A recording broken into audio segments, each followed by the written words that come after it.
سبحانک اللہم و بحمدک اشہد ان لا الہ الا انت استغفرک و اتوب الیک۔ السلام علیکم ورحمۃ اللہ وبرکاتہ۔ سورہ البقرہ کے لاسٹ موڈیول میں ہم نے یہ جانا کہ کیسے فاسق لوگ اللہ سے کیا گیا عہد اور بندوں سے کیا گیا عہد دونوں کو توڑتے تھے، اور کیسے وہ زمین میں فساد پیدا کرتے تھے، اور کیسے جو اللہ تعالیٰ نے جن چیزوں کو جوڑنے کا حکم دیا ہے وہ ان کو توڑتے تھے۔ رشتہ داروں کے ساتھ جو ان کا رشتہ ہے وہ اس کو توڑتے تھے، اور دین کے جو مددگار ہیں ان کو ان کے راستے میں کانٹے بچھا دیتے تھے تاکہ دین کا راستہ مشکل ہو جائے۔ تو اس بات پہ اللہ تعالیٰ نے یاد دہانی کروائی کہ کیسے ہم سب کے اندر جو روح ڈالی ہے وہ اللہ نے ڈالی ہے۔ ہم سب کو اس دنیا میں بھیجا ہے، ایک امتحان کے لیے بھیجا ہے، اور ایک آسانی بھی کر دی ہے ہمارے لیے تمام دنیا میں۔ ہمیں یہ یاد دہانی کرائی جا رہی ہے۔ تو یہ جو ہم سارے انسانوں کو اللہ تعالیٰ نے اپنی عبادت کے لیے بنایا ہے، اور فرشتے بھی اللہ کی عبادت کرتے ہیں، تو کیسے اللہ تعالیٰ نے جو انسانوں کی تعداد تھی اس کو زمین میں بڑھایا، کیونکہ ہم سے پہلے زمین میں جنات رہتے تھے۔ وہ جنات جو تھے وہ خون خرابہ اور فساد پیدا کرتے تھے پوری زمین میں۔ تو اللہ تعالیٰ نے فرشتوں کو بھیج کر ان کے اندر جو ایک اختیار تھا جن کے اندر، اس کو اللہ تعالیٰ نے ان سے چھین لیا، اور ان کا جو وجود تھا اس کو مٹا دیا۔ تو اللہ تعالیٰ یہاں پر اسی چیز کا ذکر کر رہا ہے کہ کیسے آدم علیہ السلام کو اللہ تعالیٰ نے جب بنایا تو کیسے ان کو علم عطا کر کے ان کو ایک فضیلت دی، ان کا ایک درجہ بلند فرمایا فرشتوں کے اوپر بھی، اور کیسے ابلیس نے ان کا احکامات کا، ان کے حکم کا انکار کیا۔ وَإِذْ قَالَ رَبُّكَ لِلْمَلَائِكَةِ إِنِّي جَاعِلٌ فِي الْأَرْضِ خَلِيفَةً۔ تو اللہ تعالیٰ نے فرشتوں سے فرمایا کہ میں زمین میں ایک جانشین پیدا کرنے والا ہوں۔ جانشین ایک نئی مخلوق کو کہتے ہیں، کیونکہ اس سے پہلے انسان اس دنیا میں نہیں رہتے تھے۔ تو یہ مخلوق جو ہوگی یہ با اختیار ہوگی، ہمارے اندر ایک ڈیسائسو پاور ہے۔ تو ایک طریقے سے اللہ تعالیٰ نے فریڈم دی ہوئی ہے اپنے بندوں کو صحیح اور غلط کو پہچاننے میں، اور یہیں سے ان کا ایگزامینیشن شروع ہوتا ہے۔ اگر اللہ تعالیٰ نے صرف ہمیں اپنی عبادت کے لیے تو بنایا، لیکن اگر ہمارے ساتھ نفس اور شیطان کا شر جو ہے وہ اگر ہمارے ساتھ نہیں ہوتا تو ہمارا ایگزامینیشن ہو ہی نہیں سکتا تھا۔ اصل ٹیسٹ تو یہی ہے کہ کون سچ میں سچا رہ کر صحیح راستے کو چنتا ہے، اور کون سچا سمجھ کے غلط راستہ اختیار کر لیتا ہے۔ تو اس بات پہ فرشتے کیونکہ باشعور تھے کہ انسان بھی فساد پھیلائیں گے جیسے جنات نے فساد پھیلائی، تو اللہ تعالیٰ سے انہوں نے اپنی کنسرن کو جو تھا وہ ظاہر کیا۔ وَنَحْنُ نُسَبِّحُ بِحَمْدِ وَنُقَدِّسُ لَكَ۔ تو اللہ تعالیٰ سے فرمایا کہ کیا ہم تیری تسبیح کے لیے کافی نہیں ہیں؟ کیونکہ ہم تیری تسبیح بیان کرتے ہیں، ہم تیری حمد کرتے ہیں، تیری پاکیزگی بیان کرتے ہیں، تو کیا ہم تیری عبادت کے لیے کافی نہیں تھے جو تو انسان کو بنا رہا ہے؟ تو اللہ تعالیٰ نے فرمایا قال انی اعلم ما لا تعلمون، میں وہ جانتا ہوں جو تم نہیں جانتے۔ تو اللہ تعالیٰ تو غیب اور باطن، ظاہر باطن دونوں چیزوں سے اچھی طریقے سے واقف ہے۔ جو ہم فور سائٹ ہے وہ ہم میں سے کسی کے پاس بھی نہیں ہے۔ فرشتوں سے اللہ تعالیٰ نے اپنی نئی مخلوق کا ذکر فرمایا۔ تو مقصد یہ نہیں تھا کہ اس کو کسی مشورے کی ضرورت ہے، اللہ تعالیٰ کو کسی مشورے کی ضرورت نہیں ہے۔ اللہ تعالیٰ جو چاہتا ہے کرتا ہے، ہر چیز پہ قادر ہے۔ لیکن فرشتے صرف ایک ہی سائڈ کو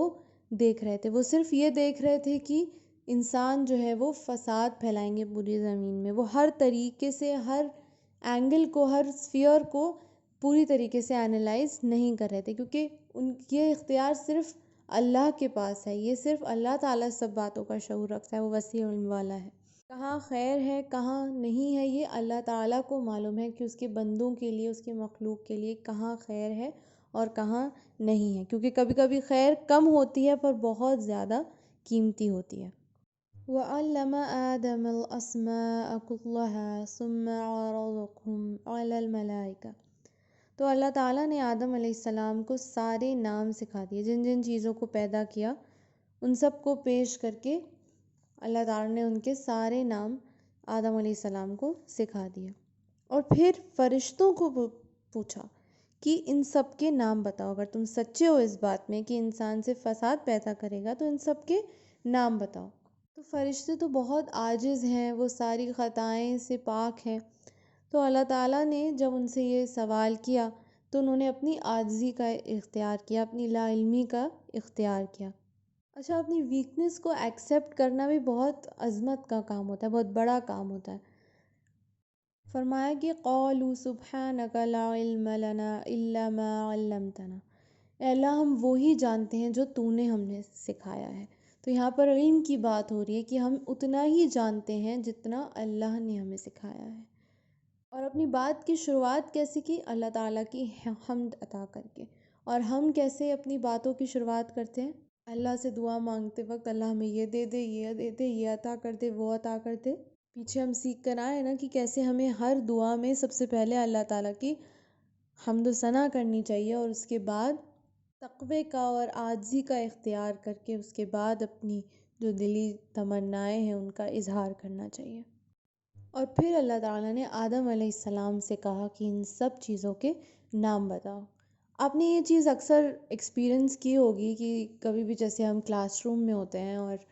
کویسچن کرتی ہے کوئی بھی ٹیچر، تو سب سے پہلے جو ویکر اسٹوڈنٹ ہوتا ہے اس سے پوچھتی ہے، اگر اس کو لگتا ہے کہ اس کو اس کے بارے میں نہیں پتہ ہے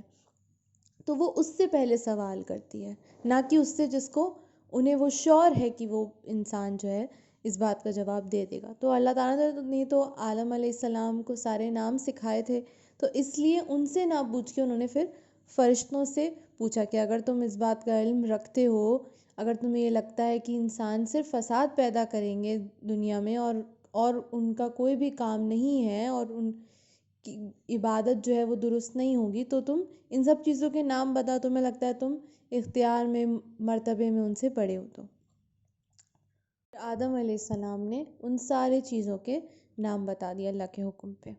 اس سے ہم سب کو اپنے علم کی دولت پر اللہ تعالیٰ کا شکر ادا کرنا چاہیے، کیونکہ جو قرآن ہے وہ ہمارے لیے ہدایت ہے، جینے کا ذریعہ ہے، جینے کا طریقہ ہے۔ جب تک ہمیں جینے کا طریقہ نہیں پتہ ہوگا تو ہمیں کیسے پتہ چلے گا کہ پرپس کیا ہے ہماری زندگی کا؟ تو یہ جو قرآن ہے، جو ہدایت ہے، علم ہے، یہ بہت بہت بڑی دولت ہے ہم سب پہ، کیونکہ جس دوران قرآن نازل ہو رہا تھا بہت سارے مسئلے پیش ہوتے تھے، صحابہ کرام بہت زیادہ پریشان ہوتے تھے کہ وہ اس کنڈیشن میں ایسا کیا کریں کہ وہ اللہ تعالیٰ کی نافرمان بندوں میں شامل نہ ہو جائے۔ ہر وقت اس بات کی فکر رہتی تھی کیونکہ ان کو اس بات کا علم تھا ہی نہیں۔ تو جب وہ سوال کرتے تھے نبی صلی اللہ علیہ وسلم کی طرف سے تو اللہ تعالیٰ کی طرف سے جو جواب آتا تھا تب ان کو ہدایت ملتی تھی، تب ان کو ایک روشنی ملتی تھی، ایک لائٹ ملتی تھی، ایک راستہ ملتا تھا کہ کس راستے پہ جانے سے اللہ تعالیٰ کا تقویٰ، اللہ تعالیٰ کا فضل ہمیں نصیب ہوگا۔ اللہ تعالیٰ نے اب جب سپیریورٹی بیان کر دی انسانوں کی، اس کے بعد اللہ تعالیٰ نے فرشتوں کو یہ حکم دیا کہ آدم علیہ السلام کو سجدہ کرو۔ اس وقت سجدہ تعظیم جائز تھا، آج نہیں ہے، کیونکہ لوگ شرک میں اتنے زیادہ مبتلا ہو گئے ہیں۔ فرمایا وَإِذْ قُلْنَا لِلْمَلَائِكَةِ اسْجُدُوا لِآدَمَ فَسَجَدُوا إِلَّا إِبْلِيسَ، تو سب نے سجدہ کیا سوائے ابلیس۔ ابلیس جو شیطان ہے، بہت سے لوگ یہ سمجھتے ہیں کہ وہ فرشتہ تھا، وہ فرشتہ نہیں تھا، وہ جن تھا، کیونکہ وہ بہت زیادہ عبادت گزار تھا تو فرشتے انہیں اپنے ساتھ لے آئے اسے، اور پھر وہ فرشتوں کی ہی صحبت میں رہنے لگا کیونکہ وہ بہت زیادہ عبادت گزار تھا۔ اللہ تعالیٰ کے حکم پہ سب نے سجدہ کیا، سب فرشتوں نے سجدہ کیا سوائے ابلیس، الا ابلیس۔ اور کیوں نہیں کیا؟ تکبر کی وجہ سے۔ تو سب سے پہلا جو گناہ ہوا وہ تھا تکبر، اور سب سے بڑا گناہ کیا ہے؟ شرک، جو آج کل بہت زیادہ پھیل گیا ہے۔ تو تکبر سے ہی پھر شرک آتا ہے، کیونکہ تکبر جب ہوتا ہے تو ہم کسی کے بھی احکامات پہ سے الائن ہونے کے لیے راضی نہیں ہوتے ہیں، تو تکبر سے ہی شرک پیدا ہوتا ہے، پھر وہاں سے وہ کافروں میں شامل ہو گیا۔ اس کے تکبر کی وجہ یہ تھی کہ اس نے یہ کہا کہ میں تو آگ سے بنا ہوں اور یہ مٹی سے بنا ہے، تو میں اس کو سجدہ کیسے کروں؟ تو یہ جو تکبر ہے یہ اللہ تعالیٰ کے حکم سے بھی اس آگے آ گیا۔ تو یہ بات ہے کہ کوئی بھی بات اللہ تعالیٰ کی طرف سے آئی ہے تو ہمیں اس پہ سوچنا نہیں ہے، بالکل اپنی ایگو نہیں سامنے لانی ہے، جیسی ہے، جو احکامات ہیں، جو شرائط ہیں، ان کو ویسے کے ویسے ایمبریس کرنا ہے، وہ سمجھ میں آئیں یا نہ آئیں، ہماری ایگو اس کی رضامندی دے نہ دے، اللہ تعالیٰ نے فرمایا ہے تو ہمیں اسے امپلیمنٹ کرنا ہے انشاءاللہ۔ وَقُلْنَا يَا آدَمُ اسْكُنْ أَنْتَ وَزَوْجُكَ الْجَنَّةَ وَكُلَا مِنْهَا رَغَدًا حَيْثُ شِئْتُمَا۔ پھر اللہ تعالیٰ نے آدم علیہ السلام سے کہا کہ تم اپنی بیوی حوا کے ساتھ جنت میں رہو اور جو چاہیں کھاؤ، پوری جنت میں جہاں چاہیں گھومو، جو چاہیں کھاؤ، لیکن ایک درخت ہے اس کے پاس مت جانا ورنہ تم ظالموں میں شامل ہو جاؤ گے۔ تو یہ ایک طریقے سے امتحان تھا آدم علیہ السلام کا۔ ہر چیز کی فریڈم ہے لیکن ایک درخت ہے، اس درخت کی ڈیٹیلز جو ہیں وہ ہمیں نہیں معلوم، واللہ عالم، اس کی ڈیٹیلز میں ہمیں نہیں جانا، لیکن ایک ایسا درخت تھا جس کے پاس جانے سے اللہ تعالیٰ نے منع فرمایا تھا، انہیں بھی اور ان کی بیوی حوا کو بھی۔ وَأَزَلَّهُمَا الشَّيْطَانُ عَنْهَا فَأَخْرَجَهُمَا مِمَّا كَانَ فِيهِ۔ اور شیطان پیچھے پہنچ گیا اور اس نے دل میں وسوسے ڈال دیے اور جس کی وجہ سے انہیں جنت سے نکلوا دیا۔ ہم بھی یہ دیکھیں کہ ہم جب بھی کوئی اچھا کام کرنے جاتے ہیں، ہم کسی کی طرف خیر کا ہاتھ بڑھانے جاتے ہیں، دوستی کا ہاتھ بڑھانے چاہتے ہیں، کوئی بھی خیر کا کام یا دین کے کام میں آگے جانا چاہتے ہیں، تو کیا فَأَزَلَّهُمُ الشَّيْطَانُ، شیطان ہمارے پیچھے لگ جاتا ہے، کیونکہ وہ نہیں چاہتا، کہ وہ ہماری بھلائی نہیں چاہتا ہے، وہ یہ نہیں چاہتا ہے کہ ہم کوئی بھی اچھا کام کریں، اور وہ اس کی تمام برائیاں بتا کر اس سے ہمیں پیچھے لے آئے گا، اور اگر کوئی بھی غلط کام ہے جس سے ہم پرہیز کر رہے ہیں، اس کی تمام اچھائیاں بتا کر، اس کی بہت اچھی سی پکچر ایریکٹ کر کے ہمارے سامنے پیش کر دے گا اور ہمیں اس کی طرف انٹائس کر دے گا۔ تو یہ جو وار ہے شیطان کے ساتھ، کیونکہ وہ ہمارا کھلا دشمن ہے، وہ کراس کرنا ہم سب کے لیے بہت زیادہ مشکل ہے، لیکن بہت زیادہ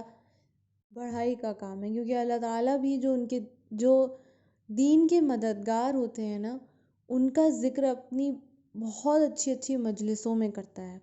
تو جیسے ہم کسی مجلس میں اللہ تعالیٰ کا ذکر کریں، ہم نارمل کنورسیشن کر رہے ہیں، ہم اللہ تعالیٰ کا قرآن کا ذکر کریں، تو اللہ تعالیٰ اس سے بھی اچھی مجلس میں، جو فرشتوں کی مجلس ہوتی ہے، اس میں اپنے پاک بندے، اپنے نیک بندوں کا ذکر عطا فرماتا ہے۔ تو اللہ تعالیٰ ہم سب کو یہ توفیق دے کہ ہم ذکر کرنا ہمیں نصیب فرمائے، کہ ہم زیادہ سے زیادہ جان سکیں اور زیادہ سے زیادہ پھیلا سکیں۔ تو شیطان نے دل میں وسوسہ ڈال دیا، الل فیلنگ ڈال دی، اور بیوی حوا، آدم علیہ السلام اور ان کی بیوی حوا دونوں نے اس درخت کے پھل کھا لیے، اور اس وجہ سے ان کو جنت سے نکال دیا گیا، کیونکہ اللہ تعالیٰ کے حکم کی نافرمانی ہو گئی۔ تو اب جب نافرمانی ہو گئی تو اب جنت میں نہیں رہ سکتے۔ تو وَقُلْنَا اهْبِطُوا بَعْضُكُمْ لِبَعْضٍ عَدُوٌّ،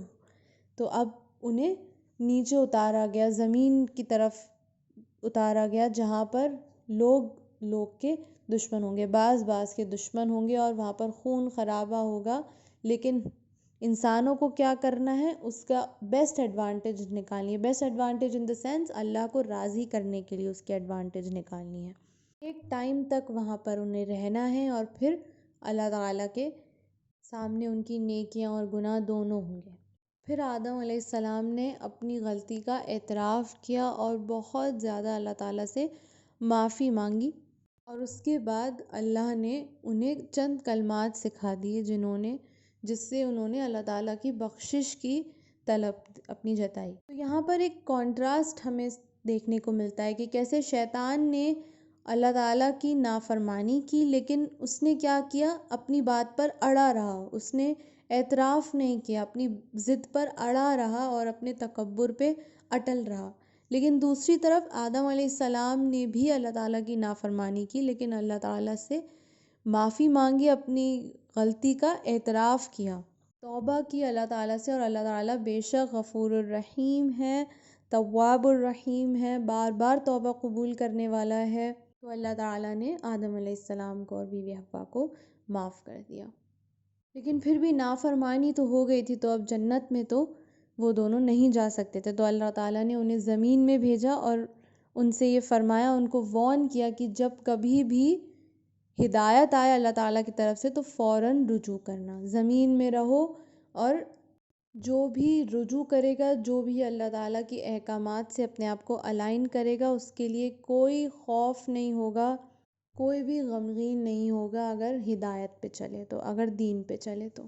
اللہ تعالیٰ نے دنیا میں ان دونوں کو بھیجا اور فرمایا کہ بہت سارے انگیجمنٹس ہوں گے، بہت ساری اور چیزیں ہوں گی، دنیاوی چیزیں ہوں گی جن کو کرنا بھی ایک طریقے سے عبادت ہے، شرائط کے مطابق کرنا انہیں بھی عبادت ہے، اور جب بھی کبھی اللہ کی بات آئے، اللہ کے احکاماتوں پر چلنے کی بات آئے، جب کبھی بھی ایسا کوئی بھی مسئلہ سامنے آئے جہاں پر یہ شک ہو کہ ایمان سے کہیں خارج نہ ہو جائیں یا احکاماتوں سے دور نہ چلے جائیں، تو فوراً اپنے آپ کو فوراً رجوع کر لیں اور فوراً اپنے آپ کو الائن کر لیں، چوکنا ہو جائیں، اور ہدایت ملی ہے تو اسے لے لیں، اور جو لوگ نہیں لیں گے وہ کافروں میں شامل ہوں گے۔ وَلِلَّذِينَ كَفَرُوا وَكَذَّبُوا بِآيَاتِنَا أُولَٰئِكَ أَصْحَابُ النَّارِ، اور یہی وہ لوگ ہیں جو آگ کے ساتھی ہیں، قیامت کے دن یہ جہنم میں ڈالے جائیں گے، ہم فیہا خالدون، اور وہ وہاں ہمیشہ ہمیشہ رہیں گے۔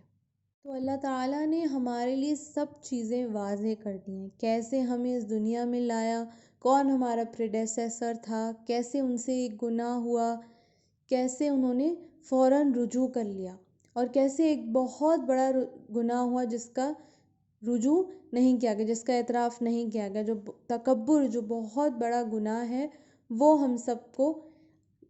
خیال رکھنا چاہیے کہ وہ ہمارے اندر نہ آ جائے۔ ہماری پوری جرنی ہمارے سامنے واضح ہے، کیسے شروعات ہوئی، کیسے انسانوں کی تعداد دنیا میں بڑھی، اور کیسے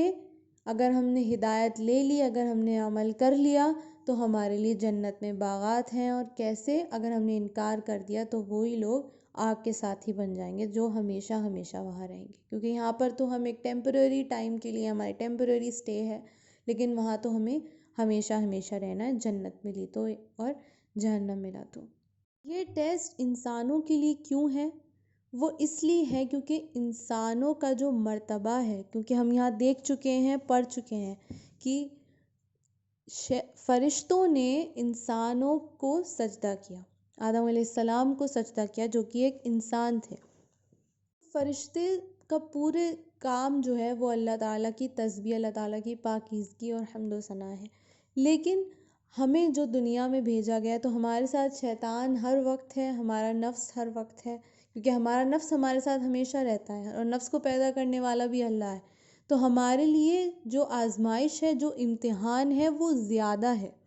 فرشتوں کے لیے کوئی امتحان نہیں، ہمارا یہ امتحان ہے کہ ہمیں اپنی نفس سے لڑنا ہے، ہمیں شیطان کے شر میں نہیں آنا ہے، اور اس کے بعد ہمیں اپنی نفس سے لڑنے کے بعد پھر ہم جب اللہ تعالیٰ کے احکامات اور اللہ تعالیٰ کے دین پر عمل کریں گے، اسی لیے وہ زیادہ مشکل کام ہے، اور جس نے یہ کام کر لیا وہ اللہ تعالیٰ کی نظر میں زیادہ مرتبہ رکھنے والا ہے۔ آپ دیکھیے اللہ تعالیٰ کے جو رسول ہیں، آپ محمد مصطفیٰ صلی اللہ علیہ وسلم، صحابہ کرام، سارے تمام نبی، صالحین لوگ، یہ سب کا مرتبہ جو ہے سب سے اعلیٰ درجے پہ یہ لوگ اپنی ہیں، کیونکہ دنیا میں ہی یہ لوگ بھی دنیا میں تھے، ہم بھی دنیا میں ہیں، لیکن فرق صرف اتنا ہے کہ یہ لوگ دین کی طرف الائنڈ تھے، اور ہم لوگ جو ہیں وہ دنیاوی، ہمارے جو مفاد ہیں اور دنیاوی انگیجمنٹس ہیں ان میں ہمارا دھیان زیادہ ہے، اور شیطان کے بہکاوے میں ہم سب آ جاتے ہیں، اور یہ لوگوں نے پرہیز کری، اور اس لیے اس کے بعد جب اللہ تعالیٰ کا ان کو تقویٰ نصیب ہوا، اور اس کی وجہ سے ان کا جو مرتبہ ہے وہ اوپر ہے۔ تو زمین میں صرف فساد پرست لوگ نہیں آئے، نیک صالحین لوگ بھی آئے، اور اس لیے اللہ تعالیٰ نے فرمایا کہ وہ جانتا ہے جو ہم سب نہیں جانتے، کیا حکمت ہے اس کے پیچھے وہ اللہ ہی جانتا ہے صرف۔ تو جب ہماری پوزیشن زیادہ ہے تو ہماری رسپانسبلٹی بھی زیادہ ہے، with great position comes great responsibility، تو یہ سب ہمارے لیے بہت بڑی ذمہ داری ہے کہ تمام جو ڈسٹریکشنز ہیں ان کو پیچھے چھوڑ کے اور ہمیں اپنے آپ کو آخرت کے ساتھ الائن کرنا ہے. یہی ہمارا ایگزامینیشن ہے، اور اللہ تعالیٰ ہم سب کی اس ایگزامینیشن میں پاس ہونے کے لیے ہماری مدد عطا کرے اور ہمارا راستہ انشاءاللہ آسان کرے. السلام علیکم ورحمۃ اللہ وبرکاتہ. جزاک اللہ خیرا کثیرا.